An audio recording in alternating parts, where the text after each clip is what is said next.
ராஜபக்ஷக்களின் ஆட்சியில் 34 ஊடகவியலாளர்கள் படுகொலை சபையில் சுட்டிக்காட்டிய சாணக்கின் எம்பி விசாரணைக்கும் வலியுறுத்தி என்பதாக இந்த தகவல் வெளியாகிறது.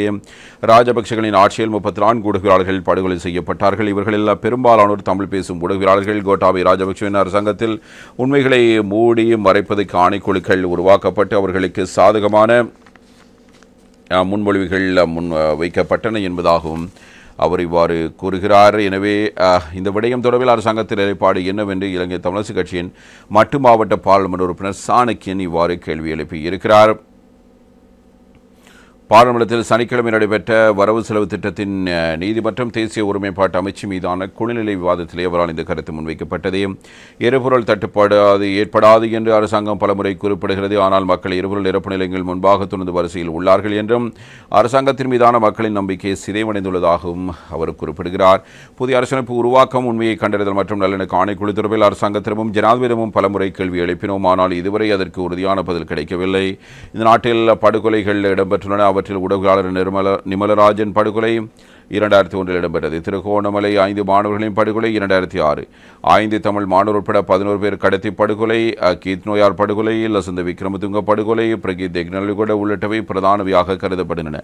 லசந்த விக்ரமதுங்க படுகொலை தொடர்பில் கடந்த மாதம் அளவில் பரவலாக பேசப்பட்டது. சந்தேக நபர்களை விடுவிப்பதாக சட்டம் அதிபர் எடுத்த தீர்மானம் தற்காலிகமாக இடைநிறுத்தப்பட்டுள்ளது.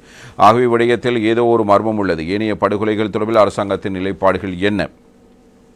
முதலாகம ஆணைக்குழுவின் அறிக்கையில் திருகோணமலை 5 மாணவர்களின் படுகொலை தொடர்பில் பல விடயங்கள் குறிப்பிடப்பட்டுள்ளன. இந்த சம்பவத்துடன் தொடர்புடைய நபர்களின் பெயர்கள் குறிப்பிடப்பட்டு பல பரிந்துரைகள் முன்வைக்கப்பட்டன. இருப்பினும் 2009 ஆண்டு காலப்பகுதியில் அனைத்தும் இடைநிறுத்தப்பட்டது. 2020 ஆண்டு அப்போது ஜனாதிபதி கோட்டாபய ராஜபக்ஷ அரசியல் பழிவாங்கல் தொடர்பான விசாரணை ஆணைக்குழுவை அமைத்தார். இந்த ஆணைக்குழுவின் அறிக்கையில் 5 தமிழ் மாணவர் உட்பட 11 பேரின் கடத்தல் சம்பவத்துடன் தொடர்புடையவராக பேர் குறிப்பிட்ட வசந்த கருணாகுடவுக்கு எதிராக வழக்கு விசாரணைகளை முன்னெடுக்காமல் இருக்க பரிந்துரைக்கப்பட்டது. படுகொலை செய்யப்பட்ட ரவிராஜ், ஜோசப் பரராஜசிங்கம், தாஜிதீன், பிரகீத் தெக்னலிகொட உள்ளிட்ட பலரின் வழக்கு விசாரணைகள் கடந்த காலங்களில் மூடி மறைக்கப்பட்டன. இதற்கு அரசியல் காரணிகள் செல்வாக்கு செலுத்தின. 2004 முதல் 2009 ஆண்டு முதல் படுகொலை செய்யப்பட்ட 34 தமிழ், சிங்கள மற்றும் முஸ்லிம் ஊடகவியலாளர்களின் பேர் பட்டியல் வெளியிடப்பட்டுள்ளது. அவர்களில் பெரும்பாலானோர் தமிழர்கள்.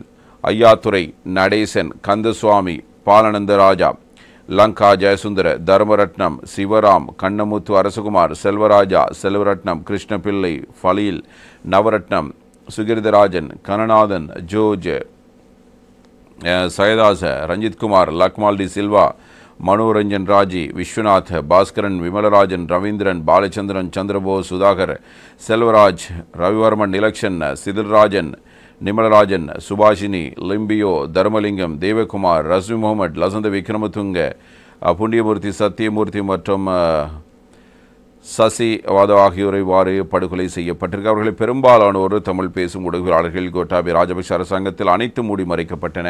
இனி உங்களுக்கு வழங்குகிற ஆணையை கொண்டு இவை தொடர்பில் விசாரணைகளை முன்னெடுங்கள் என்பதாக சாணக்கின் எம்பி இவ்வாறு தெரிவித்திருக்கிறார்.